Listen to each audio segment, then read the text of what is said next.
y'all are doing marvelous as always, and welcome back to another session, but this is going to be a special one, right? This is our third special session where I'm going to talk about how important it is to always improve, right? Now, as much as, I talk about fitness and nutrition, right? Even me, I'm not perfect, and I felt it necessary to showcase that to you here with this video. There was I think it was one of my first fitness shorts that I put up while I was doing, I think it was like a chest and back day, or maybe it was chest and triceps or something like that. And I had got a comment that, said something about, where's the range of motion when I was doing bench presses. He was like, where's the range of motion, and, reduce the weight, let those pecs, stretch or what have you. It was, doing half-ass reps is a waste of potential. Regardless of how it was said, he wasn't lying. So, I felt that was that comment kind of inspired this video here. So what I'm gonna do in this session is I'm going to go ahead and play some select videos for you, and to just kind of go over, maybe where some of the mistakes was that I made. Because mind you, these videos I'm about to play, at least the videos that has the mistakes in them, these were at a time where, it was before I knew what I know now. You know what I'm saying? Like, I was at the time just looking to lift for mass. And in lifting for muscle mass, I had kind of forgotten the concepts of, proper form and execution and things like that. So I just wanted to lift for strength, and I lost sight of it. But, what I'm going to do is, for at least 3 of these videos that I'm going to play, I have somewhat of a correction video that I want to go over with you too, to show you like how an exercise should really be done. So I want to go ahead and start us off with this one here. This is going to be one of my earlier bench presses.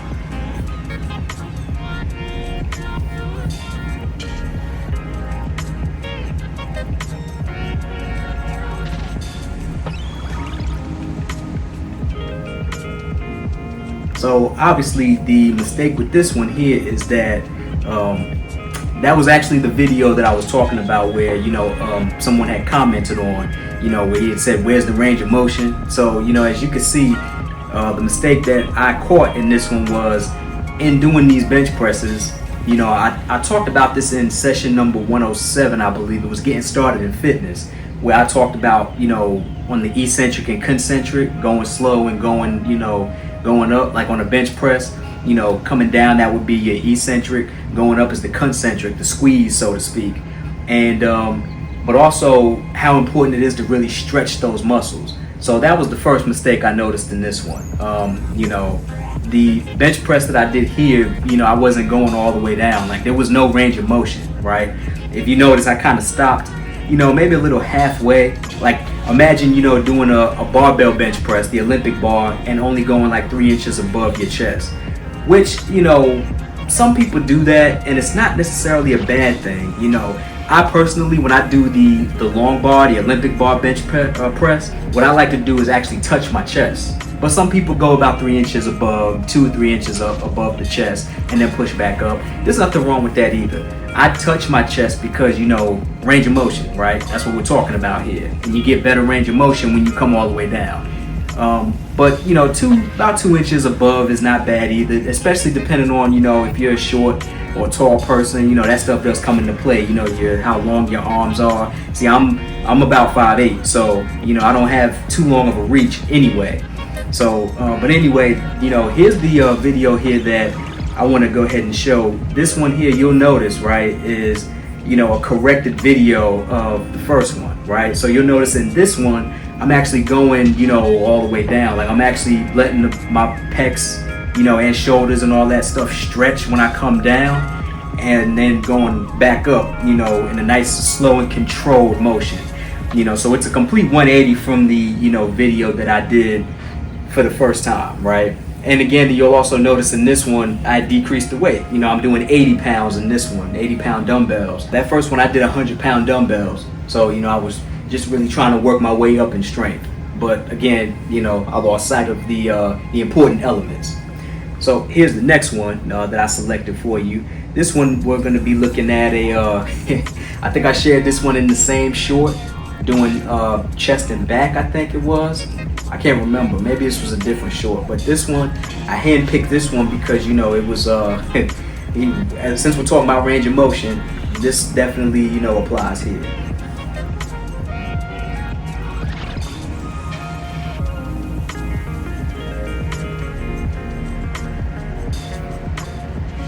So in this video here, you know, this is the lat pull downs, right? Mistake I made here in this one, I started off kind of good, but then, you know, as I got a little further into the set, I stopped going, you know, down. Like I stopped stretching, you know, my pecs or my lats and back and all that. I stopped going all the way down like I was supposed to have been. So, you know, it's when you don't do that, you know, you definitely do lose out on potential, right? You do, you know, like the commenter said, you know, on one of my shorts, half-ass reps. You know, you do lose out on potential. You know, you're not stretching your muscles out, you know, to its full potential, to its maximum. So instead, you know, I wanted to go ahead and play this one to show you how much better this one is here. So this one, I changed up the bar that I was using a little bit. It's still a wide grip pull down, but you can see I'm going all the way down and all the way up, right? This one, you know, is a lot more controlled. It's a lot more smooth. You know, the range of motion is there, and you know, I'm maximizing my lats and my back muscles to their full potential, right? So that's what you always want to make sure that you look out for when you do certain exercises. I think at the time, as I reflect back on it now, I may not have been ready for that strength just yet, right? I should have been working a little bit more in the weight that I was working in first, and then gradually moved up. That's the principle of progression as well as the principle of overload, you know, combination of the two. That's how that's supposed to work. Now the next one I want to show, it's going to be a squat, right? Now the squat that I'm going to do here, I got two videos. The first one, I'm going to call out the mistakes I made. The second one will be the correction video, but it will be with the same weight.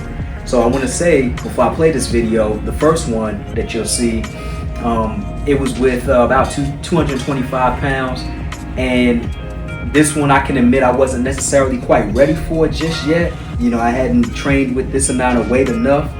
But then in the second video, by that time I had trained enough with it, you know, with proper movements and proper execution, right? Controlled, slow movements, form and all of that. I had perfected that one in the second video. So I'll play this one real quick.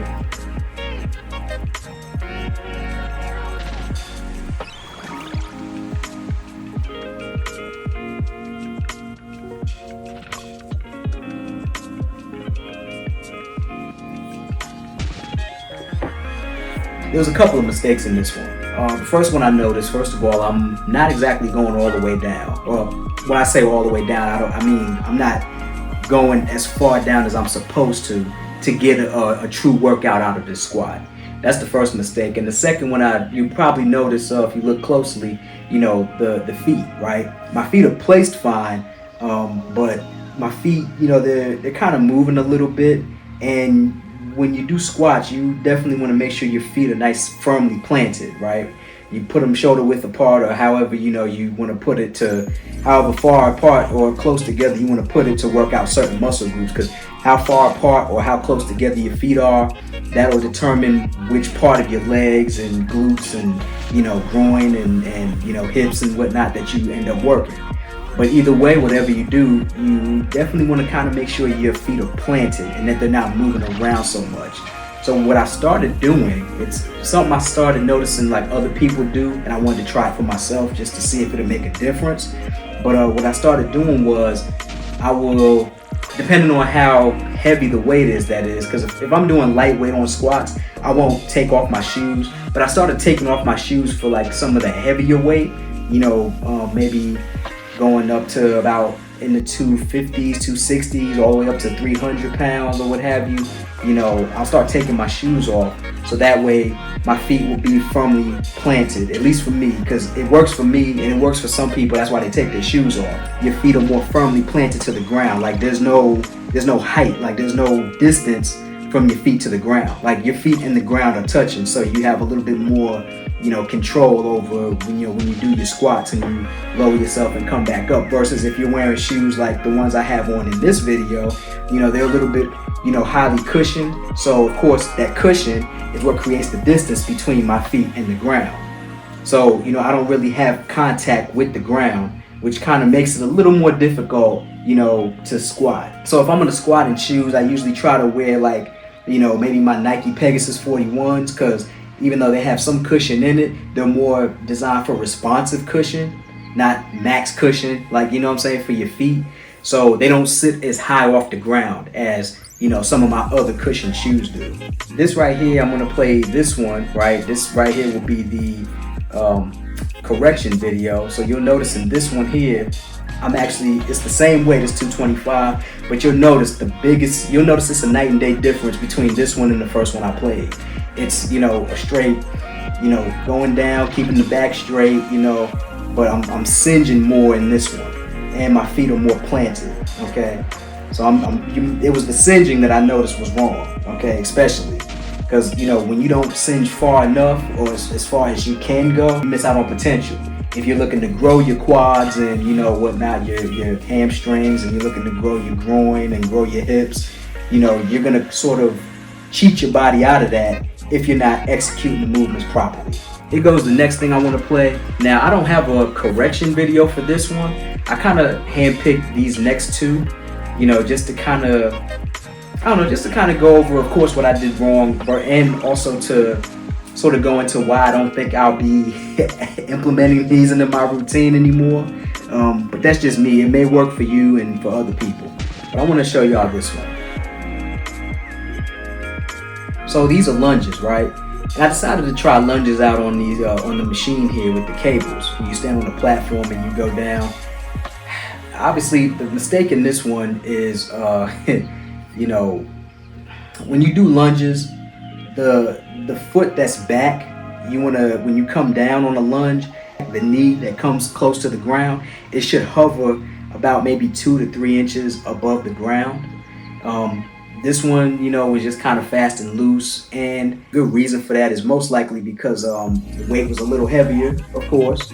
But even if the weight wasn't heavier, I can effectively say I don't like this one. I just kind of tried it out because I wanted to try new things in my routine, but I don't think I'll be going back to this one.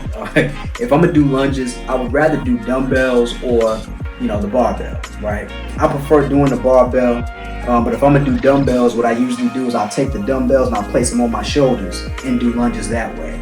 Some people also just let the dumbbells hang by their sides and then they do lunges like that too. Either one works, you know, but as far as this, I don't think I'll ever do this one again. I don't really like it. I prefer to be on the ground doing lunges. And even for lunges, sometimes I'll take my shoes off there too so that I can have more, you know, more of a relationship. My feet can have more of a relationship with the ground as I do the lunges. You know, because sometimes even when you work out, do lunges in shoes, you know, it may be hard to keep yourself stable. So for me, you know, I sometimes take my shoes off when I do lunges because it helps keep me stable.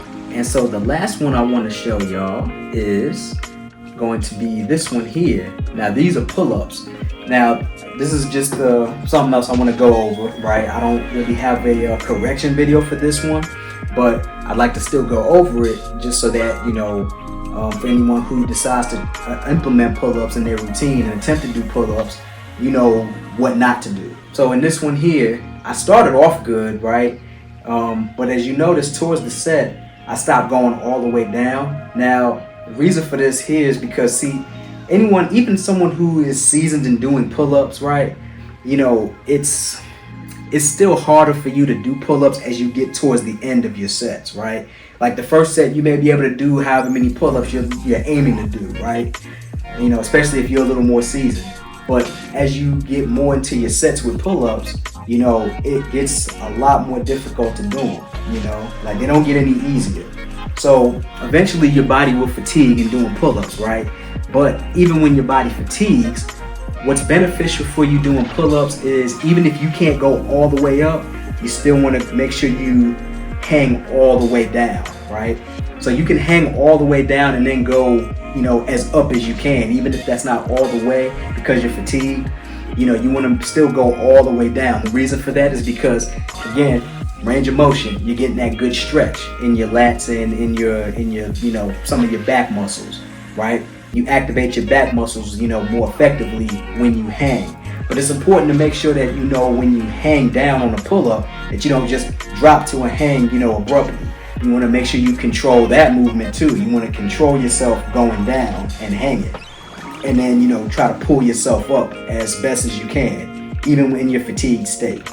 So that's why you want to make sure that you come all the way down. depending on whatever your goals are, even if it's to cut up, you know what I'm saying, you still want to make sure that you have the range of motion and the proper execution and form and all of that down pat. That's pretty much it. You know, I just kind of wanted to go over, I just sort of handpicked some of these videos because, you know, it's always important to reflect on what it is that you've done before. You know, no matter how good you are at something, there's usually always something that you can do to improve on it, right? And, you know, once you know better, you're supposed to do better. Even I'm not perfect, right? Everybody had to start off somewhere, all right? And that was even true for me. I've been working out for the better part of 20 years now. Started when I was in high school, so you can best believe that even though I started out working out in high school, you know, maybe the workouts, I think the workouts for me started getting more down pat than my eating did. The eating came much, much later. As you get through, you know, just like with anything, right, it takes practice, and practice makes perfect, right? That's what I wanted to highlight in here. You know, there was even a time where I didn't have the knowledge about the full range of motion, and I was just hitting the gym, just working out, doing things that, you know, even if they were working for me, especially in my mass days, even if, you know, I was building mass, I would have trouble keeping strength. Or maybe my strength was good, but I didn't have stamina, right? Endurance, cardio. There should be a balance of everything, right? But that's about it, you know what I'm saying? Like, I definitely wanted to show y'all that even I'm not perfect, even I made mistakes, and, you know, even I'm looking to get better every day, which is what we should all strive to do. So if you like this video, you know, give it a thumbs up, all right? Comment and definitely subscribe if you feel inclined. You know, I've been going a minute, but I've been working on, you know, special sessions here lately. I've been trying to get away from the whiteboard as of, you know, right now, at least for a month or so, because I know the whiteboard can be a little stimulating for a lot of people. So I just kind of want to go into some special sessions where it's more, the special sessions are a little bit more personal to me. I got special sessions planned for upcoming. I'm going to talk about my workout routine, so y'all definitely want to make sure y'all stick around for that one, all right?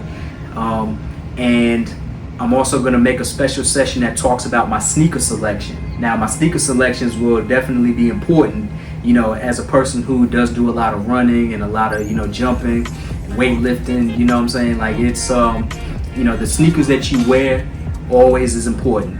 And there'll be a whiteboard session. I think I'm gonna make it a whiteboard or maybe a special session where I talk about, you know, military training. You know, since I'm an Army veteran, I kind of want to talk about military training. You know, I had this conversation with my brother-in-law, and, you know, I just kind of reflected on how some of the things that we should know in the military, we don't oftentimes get taught. You know what I'm saying? Like the nutrition stuff I give you, we don't get taught that in the military. Eating whole, you know, foods, you know, staying away from the processed stuff as much as possible, you know, things like that, you know, they affect your ability to perform. You know, whether you're doing PT or you're out in the field doing, you know, field exercises, training how you fight, you know, things like that.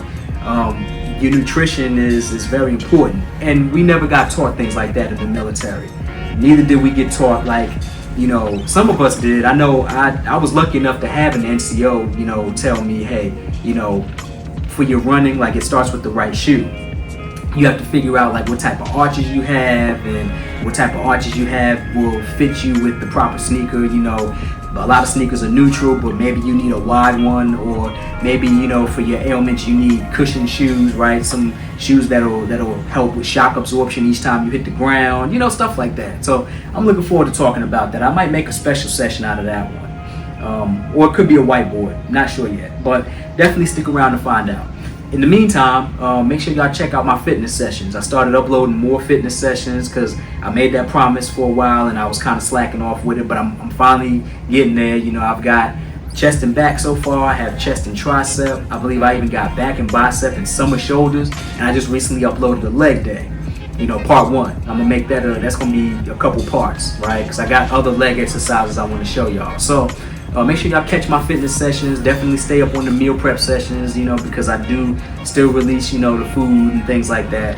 It's just the whiteboard that I'm staying away from for a minute. Other than that, I hope y'all enjoyed this video. Have yourselves a great day, and I will catch y'all on the next one. Thank y'all very much.